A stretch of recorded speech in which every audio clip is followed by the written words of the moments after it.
कशा करता खेळ ह्यो पोट भराय करता। तसा आमचा सरकारनं हे महामार्ग समृद्धी काढला यांचे पोट भराय करता। उन्हाळा पूर्ण खाल्ला, पावसाळा पूर्ण चालला, आता हिवाळा यायला। सकाळी 8 ते 9 वाजता इथे येऊन बसतो, संध्याकाळी 8 वाजता घरला जातो।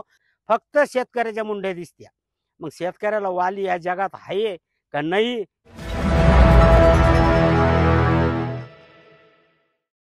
नांदेड जालना समृद्धी महामार्ग देवमूर्तीला धरणे आंदोलन चालू आहे। आज 108 दिवस झालेत, तरी आमचा काही प्रश्न सुटायला मार्ग काही दिसाना।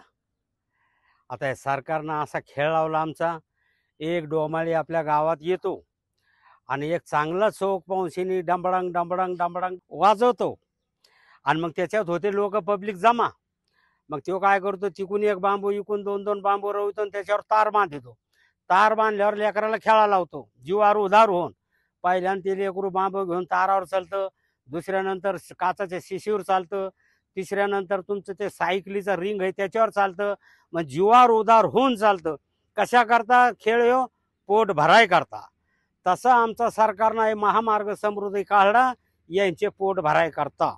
शेतकरी ठेवले मुंडीवर, शेतकऱ्याचा केला सगळा राबडा आणि यांच्या खिसे भरणं चालू केलं। हे सरकारचं हे धोरण आहे। सरकारचं धोरण अगर शेतकऱ्याकरता आहे तर इथं आम्ही उन्हाळा पूर्ण खाल्ला, पावसाळा पूर्ण चालला, आता हिवाळा यायला। सकाळी 8 ते 9 वाजता इथे येऊन बसतो, संध्याकाळी 8 वाजता घरला जातो आणि लेकरा बाळाला काय उत्तर रोज द्यावं म्हणते, काय झालात काय झालात? घरचे आशिक होत्यात, काय झालं 4 महिन्यापासून? मला काहीच नाही झालं, आम्ही नुसतं बसलेलो। मग जाता कशाला, कशाला बसायला? तरी सरकारचं आमची बिलकुल दखल घेणं, सरकार काही आमची काळजी घेणं आणि प्रशासन बी काही करीना। बस हे सगळे शांत शांत यशीत आई सारामध्ये आमच्या शेतकऱ्यावर कोणचं लक्ष नाही। आणि आम्ही ह्या सरकारला केलं म्हणून सरकार पुढं आलं। जर शेतकरी सरकारला करीत नाही तर सरकार पुढं येतच नाही।